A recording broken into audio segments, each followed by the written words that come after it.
Rafael Nadal tenia la possibilitat de guanyar per 8a vegada seguida el torneig de Montecarlo, una copa codiciada, però que no arribava al millor moment.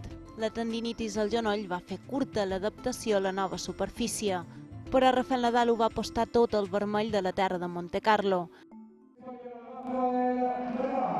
La final era la prova de foc i Novak Djokovic, l'enemic a superar. El serbi no podia agafar confiança, un fet vital. Per això al tercer joc Nadal ja ha mostrat les ungles, un pàssing de revés senzillament perfecte i una errada de Djokovic han vestit el primer trencament a favor del manacorí. Només ha fet falta rematar la feina. Nadal pressionava el servei de Djokovic i restant ha arribat un nou trencament que ha suposat el primer set per Rafael Nadal. Hoy ha cometido algún error más de lo habitual, yo sinceramente he sacado muy bien, mi servicio ha funcionado lo suficientemente bien como para poder golpear mi primera derecha desde dentro de la pista y desde ahí mandar con mi derecha al punto y la verdad que ha funcionado todo muy bien, ha venido todo más o menos de cara y me he podido adelantar en el marcador en el segundo set y eso me da mucha tranquilidad.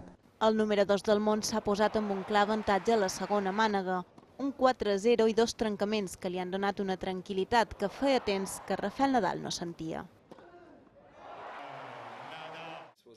Era allà de fora, intentant posar la bolla a la pista. Avui no ha estat el dia de Djokovic, simplement perquè Nadal l'ha esborrat de la pista i ha arribat l'inevitable. Així viu la victòria Rafael Nadal, la número 42 a Montecarlo, el 20è Master 1000 de la seva carrera.